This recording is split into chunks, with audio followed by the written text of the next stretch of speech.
प्राचीन हवेली, जो कभी शहर का गौरव थी, अब उजाड़ और चुप्पी का निवास बन गई थी। इसकी सड़ती दीवारें और टूटे दरवाजे अतीत की भव्यता की कहानियां सुनाते थे। शहरवासी इससे दूरी बनाए रखते थे। उनका मानना था कि इसकी सीमाओं के भीतर आत्माएं और भूत रहते हैं। अली, एक युवा और उत्साही इतिहासकार, इन कहानियों पर विश्वास नहीं करता था। उसे पुरातनता से प्रेम था और उसने हवेली की दीवारों के भीतर एक दिलचस्प कहानी की उपस्थिति को महसूस किया। हवेली में प्रवेश पाने के लिए अली ने वृद्ध अल्पभाषी मालिक से संपर्क किया, जिसने अनुमति तो दे दी, लेकिन साथ ही चेतावनी दी कि अंदर की कुछ चीजें आसानी से समझ में आने वाली नहीं हैं। मुस्कुराते हुए अली ने जवाब दिया, मुझे खतरों से डर नहीं लगता, मैं केवल सत्य की खोज करता हूं। अंदर प्रवेश करते ही एक अजीब सी ठंड ने अली को घेर लिया। हवा में उदासी का आभास था और धूल की एक मोटी परत सब कुछ ढके हुए थी।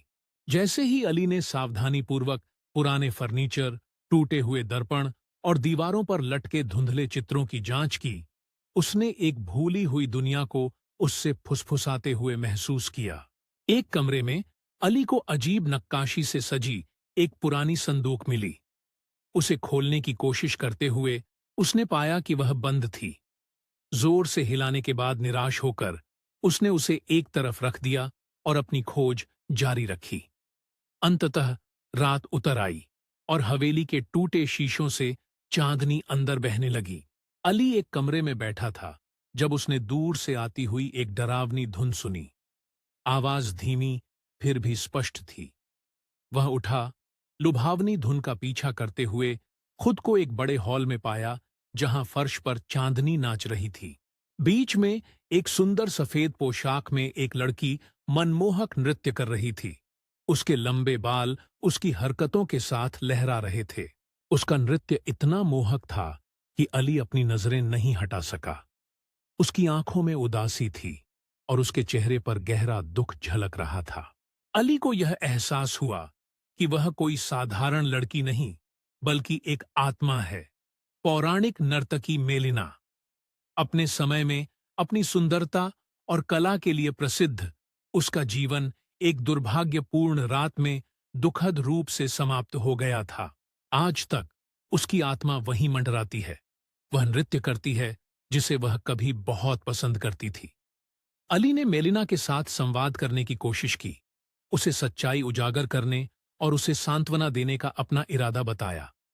हवेली से मुक्त होने की इच्छा व्यक्त करते हुए उसकी आंखों में आंसू आ गए। हालांकि वह जानती नहीं थी कि कैसे।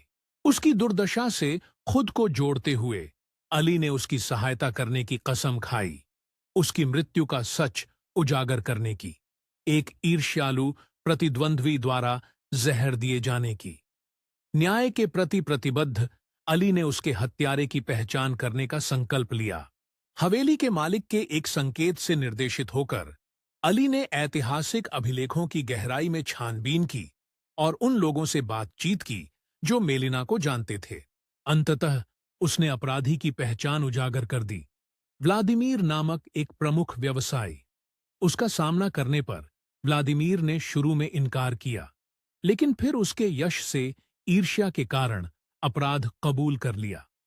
अली ने व्लादिमीर को अधिकारियों को सौंप दिया, जिससे मेलिना को न्याय मिला।